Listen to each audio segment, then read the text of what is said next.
విద్యార్థి నుండి విద్యార్థి విభాగం దాకా, యూత్ వింగ్ నుంచి యువగళం దాకా తెలుగుదేశం కోసం, తెలుగు యువత ఎదుగుదల కోసం బ్యానర్లు కట్టి, జెండా బట్టి, తెలుగుదేశం కండువా నుదుటున చుట్టి, కార్యకర్త నుంచి కార్పొరేషన్ చైర్మన్ దాకా ముందుకొచ్చినటువంటి నాదెండ్ల బ్రహ్మం గారికి మనస్ఫూర్తిగా అభినందనలు తెలుపుతా ఉన్నాను.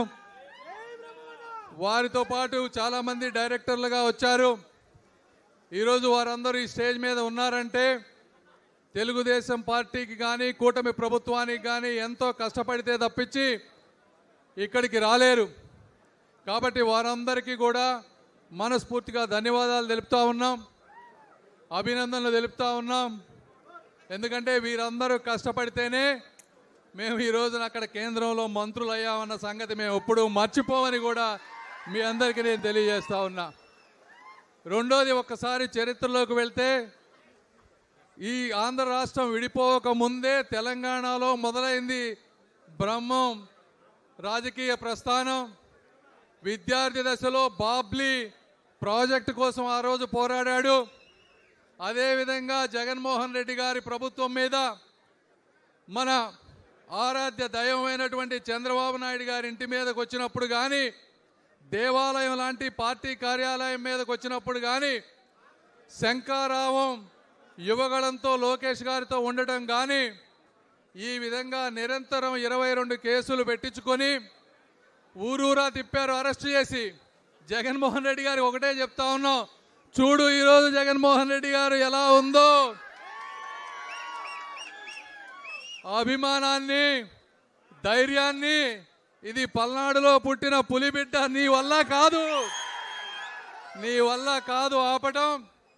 ఈరోజు నువ్వు ఎంత ఇబ్బంది పెట్టావో దానికి 10 కేరింతలు కొట్టే ఉత్సాహంతో ఈరోజు చైర్మన్ గా ప్రమాణ స్వీకారం చేస్తున్నారంటే అది తెలుగుదేశం. కాబట్టి ఎప్పటికైనా మీరు తెలుసుకోవాల్సింది తెలుసుకొని, తెలుగుదేశం అంటే కేడర్ ఉన్నటువంటి పార్టీ. ఈ దేశంలో 2 పార్టీలు ఉన్నాయి, ఒకటి cadre based party, 2 leader based party. BJP కూడా కేడర్ బేస్డ్ పార్టీ. అది కాకుండా ఇంకేదన్నా కేడర్ బేస్డ్ పార్టీ ఉందంటే అది ఈరోజు తెలుగుదేశం. జగన్మోహన్ రెడ్డి గారు, మీరు వెళ్ళిపోతే నీది లీడర్ బేస్డ్ పార్టీ, నువ్వు వెళ్ళిపోతే నీ పార్టీయే ఉండదు, కానీ తెలుగుదేశాన్ని నువ్వేమీ చేయలేవు. కాబట్టి ఇలాంటి కక్ష సాధింపులు మానుకుంటే మంచిది అని తెలియజేసుకుంటూ, అదేవిధంగా ఈ చైర్మన్ పోస్ట్ వచ్చింది కాబట్టి చాలామంది ఉన్నారు. పదవి అనేది ఒక బాధ్యతతో కూడినటువంటిది. ఈ బాధ్యతలో ఎన్నో ఉన్నాయి. అన్ని వర్గాల ప్రజల్లో పేదవాళ్ళు ఉన్నారు, వారందరినీ ఆదుకోవాల్సిన బాధ్యత ఈ కార్పొరేషన్లకు ఉంటుంది. ఈ కార్పొరేషన్ యొక్క ముఖ్య ఉద్దేశం ఎడ్యుకేషన్కి సపోర్ట్ చేయటం, పేద విద్యార్థులందరినీ కనిపెట్టి ఎంప్లాయ్మెంట్ క్రియేట్ చేయటం, అదేవిధంగా ఎంపవర్ చేయటం వాళ్ళని ఎంటర్‌ప్రెన్యూర్స్గా. ఇవన్నీ గౌరవ ముఖ్యమంత్రి గారి ఆలోచన విధానాలు. వాటికి తగ్గట్టుగా పేద విద్యార్థులందరినీ ఐడెంటిఫై చేసి, డబ్బులున్న వాళ్ళు మంచి వాళ్ళని కనెక్ట్ చేసి కంపెనీల్లో ఇంటర్న్షిప్లు ఇప్పించటం, జాబ్ మేళాలు పెట్టడం, పేద రైతులు ఎవరైతే ఉన్నారో వాళ్ళందరికీ బ్యాంకులతో మాట్లాడి బ్యాంకుల్లో లోన్లు ఇప్పించటం. ఈ విధంగా నిరంతరం శ్రమ చేస్తే మీరు తీసుకున్నటువంటి కార్పొరేషన్కి ఒక న్యాయం జరుగుతుంది.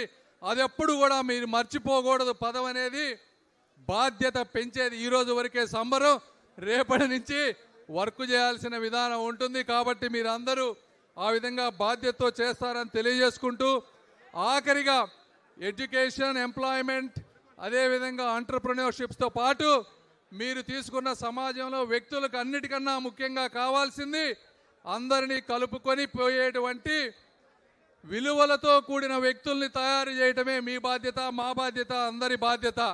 మీరు తీసుకున్న బాధ్యతతో వాళ్ళకి గనక బుద్ధులు నేర్పిస్తే మిగిలిన సమాజం వాళ్ళందరూ వారిని ప్రేమగా ఉండే విధంగా చేయాల్సిన బాధ్యత కూడా మీ ఉందని తెలియజేసుకుంటూ, ఈ అపూర్వ కార్యక్రమానికి విచ్చేసినటువంటి మా తెలుగింటి ఆడపడుచులకు, అన్నదమ్ములకు, అక్క చెల్లెలకు అందరికీ కూడా మనస్ఫూర్తిగా అభినందనలు తెలుపుకుంటూ నన్ను ఈ కార్యక్రమానికి పిలిచిన మీకు ధన్యవాదాలు తెలుపుకుంటూ మీకు మంచి జరగాలని కోరుకుంటూ సెలవు తీసుకుంటున్నాను. జై Telugu Desam. Please subscribe to Leo News for more videos.